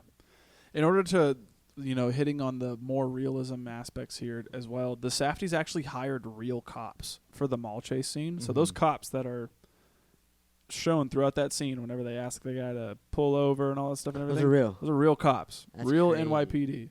And the crew actually filmed during regular business hours during when that mall scene was taking place. And mall is completely open to the public. They, again, recorded during open business hours, so everyone that is in that mall genuinely did not know that they were being filmed. Bro, give me my residuals. Didn't know that they were being filmed, so all the reactions in the final cut are genuine to somebody being chased through the mall by cops. And some of the mall customers even tried to stop the cops from chasing the actors. Like they tried to intervene with the cops to get them to stop chasing the guy. Because they knew who they were? No, because they saw the cops chasing someone and tried to intervene so that way the guy could get away. So they were for the people. Yeah. And there were some areas where they were trying to do that, and then the cops even told the guys that if they really wanted to film this scene with the public there, they could not hit anybody. As soon as they hit somebody, that could open the door for assault charges and all that stuff and everything. So that scene where they run through there was done in probably maybe 1 or 2 takes to achieve that realism aspect, and then they had to sit there and actually dodge and weave active people who did not know that they were currently being filmed in a movie. That's which crazy. is wild. It's crazy. That is insane. Yeah. Room for error, and they made it work. Yeah. I wanted to talk also about Robert Pattinson's hair in this movie. Oh yeah, it goes from black to blonde. Yeah, and as you know, that's not Robert Pattinson's natural hair color. It's like a brown brunette, but after filming, apparently his hair started to fall out in chunks. Really? Yeah, due to how many times they had to bleach it. And after dyeing it black first to make him look more like Benny Safdie's brother, in the beginning parts of the film, they would then peroxide it to bleach it, which then had to they had to go from the black to that dark or that super light bleached blonde, and they had to do it a ton of times, right, to get the required color for the scenes. So after all the times that they did it, they then shot the scenes in the bathroom where he actually applies the hair dye in front of the mirror. But that scene didn't end up making it into the final film because it slowed down the pace. So whenever they were shooting, whenever the shooting of the film ended up wrapping, he ended up shaving all of his hair off because it kept falling out because of how many times they bleached it. And then they shot the mug shot for the TV piece that they put on there. So after he shaves his head, that's technically at the end of the film where they stopped filming. That's kind of cool, though. Yeah, they put him in a jumpsuit, shave his head, and then that's his technical mug shot that they put onto the TV spot there. I did read that they hired an actual photographer to portray the style of NYPD mugshots. They did for that, so I thought that was pretty cool too. That is cool. Something that I thought was funny is actually Josh Safdie got arrested during the filming of this for driving with a suspended license in a shady car. Peter Verby, who is the actor who plays the psychiatrist in the film, is actually a criminal defense lawyer, and he represented Josh Safdie after the shooting wrapped. He also represented Buddy Durris in the past, who got released from prison 2 weeks just before filming. So Pretty cool. pretty cool. Wow. That guy the therapist is a man of many traits. Yeah. Pretty cool. I like that guy actually. Yeah, he he's seemed genuinely like he cared a lot, which I thought was cool. One thing about Robert Pattinson's performance, which is what we were talking about earlier, this is what brought Matt Reeves to choose him to be the role of the Batman. He watched Good Time and was like, that's the guy. That's the freaking guy. Which is crazy. That's man, worlds colliding there. That's awesome. That's like the opposites. Mm. I feel like Batman would be the type of person to go for Connie. Mm. Mm. So get this. I thought this was pretty wild, actually, but apparently the Safdies were really unsatisfied with the look of like rental fake movie money, and they needed a lot of it for the bank robbery scene. So the Safdie brothers tasked their prop department with making their own counterfeit money. So according to Josh Safdie, part of the production office became a counterfeiting mill. This one guy, he literally didn't say a word to anyone. He just sat there cutting money all day long. And at one point, I guess Robert Pattinson, who'd regularly gone out in costume and in character, accidentally used the counterfeit monies to like buy packs of cigarettes at like bodegas and stuff. Oh, that's hard. That's tough. Yeah. You can get in trouble for that, can't you? Yeah, Yeah. you can get very in trouble for that. Yeah. Jeez, that's crazy. Yeah. Another thing I was reading too, which I thought was pretty wild, and I think also what just lends to Benny and Robert's performances here, is that these guys would, again, like I'd mentioned, go out in character and in costume regularly. Like I even read that they like both accepted a job washing cars together Mm-hmm. in character. So like they would go to this car wash in New York together as Connie and Nikki and wash cars with one another as brothers and like be fully in character as they are doing the job and everything like that to better understand their character, how they would respond and all this stuff, because That's I was also crazy. seeing that like the movie is heavily improvised as Yeah. well. So Do you think Robert Pattinson got recognized by any chance? he didn't. Yeah. Well, I was actually also reading that because of the way he looked, he didn't get recognized a ton, and people, if they ever asked him like what he was doing or who he was with, if there were ever cameras or anything like that, he would tell people that he was Bradley Cooper's security guard, and that he was helping out with a Bradley Cooper picture that was being filmed around the area or something like Nice. that. yeah. Yeah, he definitely looks a lot different. He does. But I feel like if you got close to him, like at the people at the car wash, I feel like those were the ones who would be able to spot him if they knew who Robert Pattinson was. Mm. Yeah, that's But- all I've got though. Yeah, that's all I got for me. I've got a couple others here that I thought were pretty interesting, and I found myself asking, like, how did Robert Pattinson even get in contact with the Safdies to even make this film, right? And apparently he had seen a still on the internet from this previous film that they did called Heaven Knows What.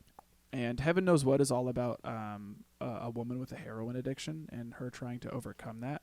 And if I'm not mistaken, it actually, the woman that stars in the film it's really about her life. Like, it's truly her life being portrayed on screen, and then she's reliving those events. So like she's reliving her heroin addiction and all of this stuff on screen for the film. That's crazy. And even the guy that plays Ray here makes an appearance in that film as well. And so there's like no one in the film that are like true Hollywood actors. It's all real people that are then portraying what it is that they portrayed in their lives on screen. And I guess Robert Pattinson saw a still from the film on the internet or something like that, and recognized that this movie was, made by these guys named the Safdies. And immediately afterwards, he went and watched the film, I guess, and said, "I want to work with these guys." And he ended up getting in contact with them through email. And eventually, they ended up linking up with one another. And Robert came up to them and said, "Listen, the next thing that you guys are making, I want to be a part of. I want to be a part of anything that you guys are going to make. You guys your guys' filmmaking is really intriguing to me and all this stuff." And Josh looked at him and said, "Are you serious? Because if you are, I can have a script to you in 6 weeks." Jeez. and he said yes. And I guess at the time they were still trying to make Uncut Gems happen. And they completely put Uncut Gems on the side, thinking it wasn't going to get the funding that they wanted. They wrote Good Time specifically for Robert Pattinson. Wow. And made the movie right then and there, which is pretty wild. It is very, very wild. Yeah. With how tight it is. Yeah. Another thing that I thought was pretty interesting, these guys went to extreme lengths to create like extensive backstories for every single character that happened that show up throughout this film. Like even Connie's girlfriend, like they went through like extensive backstory development to kind of make her character feel more solidified. And one of the things that Robert Pattinson did, I guess, during pre-production and the entirety of the shoot was he lived in a basement apartment in Harlem. And according to Josh Safdie, quote, all he did there was eat tuna to drop some weight, keep the shades down all the time, and sleep in the outfits that Connie wore. I remember going over to his place, and it was just like a bombshell had gone off. Robert Pattinson then says, I didn't let anybody visit me, and I didn't take the trash out or change the sheets, so the entire place just smelled like rotting fish. That's crazy. Yeah. Smells horrible. Yeah, so he's like really trying to immerse himself into the role there. I never understood that. I mean, I get it, but I never understood it. Yeah. And the last thing I'll say is actually from Daniel Lopton, who is also one of Tricks Point Never. He develops the soundtrack here. And one of the things I thought was so cool about the soundtrack is just how unique it is and everything. And he mentions that he samples the hydraulic lift on the Access-A-Ride bus that Connie uses. He finds the key that it's in and everything like that, and actually incorporates it into all of the tracks that are throughout the soundtrack. And he does it with like a couple other things, but he ends up like incorporating a ton of things that are in the film into the soundtrack of the movie and recontextualizes them in some ways and creates music out of them, which I thought was really cool. That is really cool. Yeah, that's about it for the facts for me. So All right. if we're finished up there, then we can move on to what didn't work. I got nothing. I got nothing. Yeah, this go around, I really truly have nothing. Yeah, I think the movie. I think it's incredible. Like there truly is nothing that doesn't work for me. I think the pacing is incredible. I think the acting is awesome. The writing is freaking top notch. Yeah. Incredible cinematography. Yeah. The score is great. Like You know what's happening, yeah. I think it's pacing is great. fantastic. Tension. Yeah, I mean, at this point, just go in what did work. Yeah. And you said pacing first, so I'll hit on that. Was this movie does not feel like an hour 40. No, It dude, is it's so quick that I thought I watched this movie in like 30, 40 minutes. Because there's so much things that's happening, and everything happens in a such consistent and linear way that there's no break for anything. And when you do get a break, it's only for the character, not for you. Yeah. Because when you have a break, you're starting to think like, shoot, what's next? Yeah. Mhm. And so there's no time to like breathe, and that's a good thing for this movie. Oh Yeah. yeah. It felt like I was holding my breath the entire movie. And that's something that really works. Is like, this movie does not feel like an hour 40. Yeah. And even if it was a little bit longer, I would have appreciated it. Yeah, it's just constant rising action the entire time. And just when you think that the pacing of the movie is about to plateau, something comes and kicks it up a notch that farther than what it was before. Yeah. And it somehow surpasses that level every single time until you get to the end of the film. Yeah, but it one ups it every time. and yet it still stays in the realm of reality, right? Yeah. It doesn't feel like it overblows its tension in a way that doesn't seem real. Right. Yeah. It feels Like something like that could happen. like today. it genuinely could happen and did happen. Right. Yeah. So I think it was a really nice balance there. Yeah. The pacing was amazing. Yeah. Yeah, hitting on the writing, I mentioned this in the beginning of the episode, but I feel like this is just such a masterclass on how to write an incredibly anxiety-inducing and stress-inducing film, but making it in such a way that still keeps the film interesting. True. And so by the end of it, you're like, man, that was a ride. Yeah. Like, and I loved every bit of it, or the complete opposite. I hated every bit of that. I never want to watch it again because it Yeah. like stressed me out so hard, you know. Also, like again, just the attention to character development and detail here is just incredible, and I really appreciate just the links that the Safdies really went to, as well as Ronald Bronstein, to really develop the backstory behind these characters and why they do the things that they do, and again, making Connie such like a complex character. I was about to say they're complicated people. Yeah, we like on paper we should not root for No. this guy. Not you know? really. And I think that's one of the beautiful things about the writing here is like they make Connie seem so human. Humans are flawed. They make the wrong decisions. They're not going to do what's right all the time. And Connie, I think, totally embodies that. He does what he thinks is going to be best for him in his situation, but that ultimately makes him out to be a pathological liar, a narcissist, like a manipulator, Selfish, a gaslighter, greedy. selfish. Like he is everything that we do not like in a person. Yeah. But we still find ourselves rooting for him and wanting the best for him. And it's just such good writing, I think. Yeah. You hit about cinematography, and I'm looking at the stills right now on Film Grab, and this film is beautiful. The colors that you like, specifically, there's one still right here when they're covered in the paint. Dude. This is insane. Yeah. It is so bright, and it just Yeah, like I love the super close up shots too, like the color grading of the film, the shot composition, the ideas to do like the helicopter montage scenes and all that stuff. Like it's they somehow they you know, a lot of movies sometimes will get pigeonholed into the like aesthetic over substance, right? And they just want to make it look cool rather than having any substance to the film. And these guys are able to take all of the substance of this film and everything that the movie wants to say, and then also make it look so freaking cool, like on top of it. So like it just makes it even better to watch. Yeah. You know? Yeah, I love it. Same with the acting. Acting is Acting freaking is awesome. amazing. Most of these actors I don't even know besides Robert Pattinson. Yeah, and I have to say, when I first watched this movie, I didn't know that Benny Safdie was also the director of the film. And when I watched it, I was just like, oh, wow, this guy also directed the film. That's crazy. And then I went and watched an interview after. He sounds completely freaking different than what it was that he was portraying on film. And then he goes and is now in, like, Oppenheimer, you know? And I'm like, holy cow. He was great in Oppenheimer, too. Yeah, he was incredible in Oppenheimer. And I'm like, dude, this guy is... And he was even in Licorice Pizza with Paul Thomas Anderson. Yeah, you know? I didn't watch that one. And like, now I'm watching this guy's like acting career unfold on top of all of the filmmaking aspects of it too. It's just it's insane. He's a good actor. Yeah, absolute perfect casting. Yeah. But yeah, other than that, I mean, think we hit them all. We've talked a lot about everything that we do love about this film. So, anything else here for what did work? I think this movie is rewatchable after a certain time.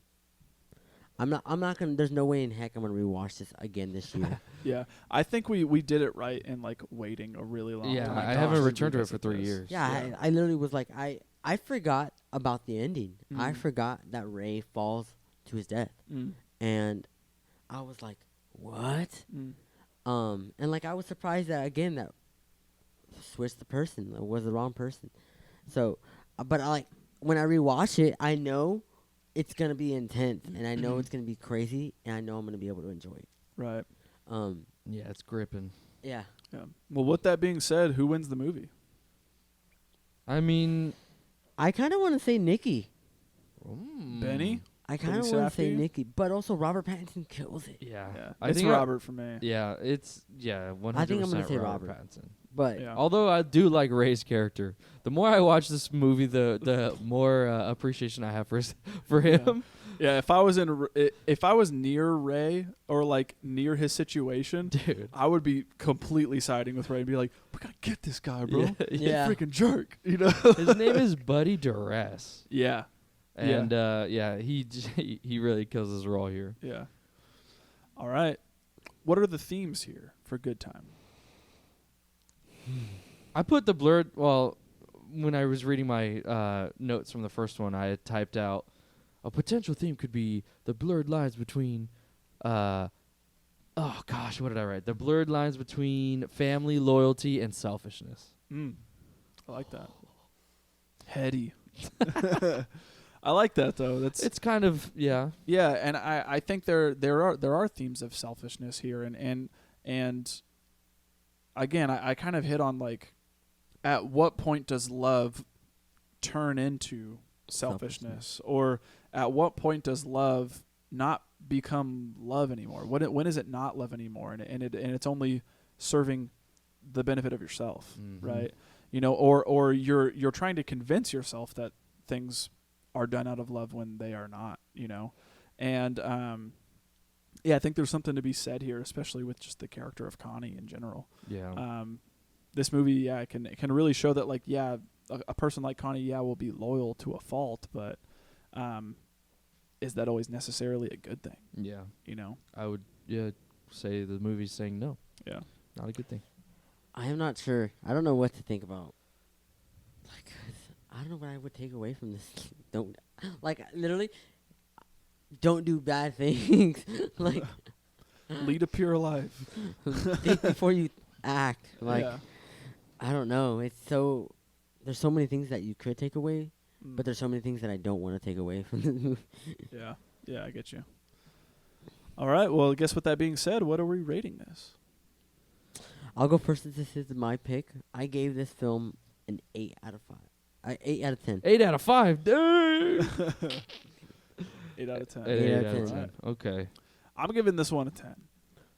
Oh, shoot. I think Good Time and Uncut Gems are both 10s. I'm giving it a 10 as well. It's hard for me to think of a movie in this category that will do it better. Yeah. Yeah, this one just absolutely hit out of the ballpark for me. So Yeah, and then to think that, like, they would then only step it up for their next film and Yeah. like surpass what it was that they accomplished Let me see for what I gave Uncut Good Gems. Time. I know. I think that was our 10 across the board. Was it 10s across the board? Yeah, because of course I didn't freaking type it. I know. I check mine sometimes. I'm like, oh, I didn't type it. But I think that was a 10 across the board. And I the reason why I'm not giving it a 10 is because I can rewatch Uncut Gems. Like, I can watch it today and I can watch it tomorrow. It's just because the weekend's in it. No, not even. Not even. It's because but Julia Fox is in it. Mm-hmm. leave me alone. He's gonna do that Shrek meme where he's all. I don't know why they do that, bro. I can't believe you paused it when you saw it. I had to. I took a picture. I had to, bro. I've been doing that recently with all these freaking movies. Those random scenes. Yeah, I'd say that. All right. Well, that's it for the episode, you guys. So if you stuck all the way to the end, again, we do appreciate you guys so much. If you're liking what we did here with the podcast, leave us a parting goodbye or something like that in the comments or something, or a like or something like that. Rate and review the show on the podcast episodes, and interact with the content that we put out on other social media platforms like Instagram and Letterboxd and stuff like that.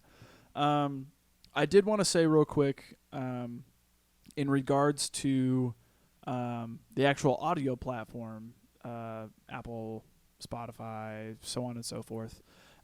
There is, so the people that we host our podcast through and then distribute it out of, they make it easy for us to distribute all of the episodes onto every single platform at once. Because we're going to be canceling our subscription with them, there is some language in the canceling of the subscription that leads us to believe that potentially all of our content could be deleted from the podcast platforms. And so if that ends up being the case, I was smart enough to save every single episode that we've ever done on the audio side. Again, if that ends up being the case and all of our stuff gets freaking wiped out on the podcast platform side of things, then I'll go through and upload all of the episodes onto our YouTube channel, so that way they can live somewhere and again have a home somewhere that they previously weren't. Yeah. So while this technically will be the last episode of the podcast that we'll be recording, if you guys do see new episodes coming out onto the YouTube channel, they're technically just like archive stuff, and they'll be, maybe released weekly or something like that. Whenever it is that we're feeling like it. So, eventually all of those old episodes will get uploaded to the YouTube channel if, in the event, all of our stuff gets deleted by the host. So, crazy. Yeah, I guess with that being said, anything else you guys want to part ways with? Sign off? I just want to just say thank you for letting us do this and letting me be a part of it. It definitely made an impact in my life, and I'm always gonna remember it. Yeah. Yeah. Yeah. I don't want to say too much. I feel like I'm gonna cry.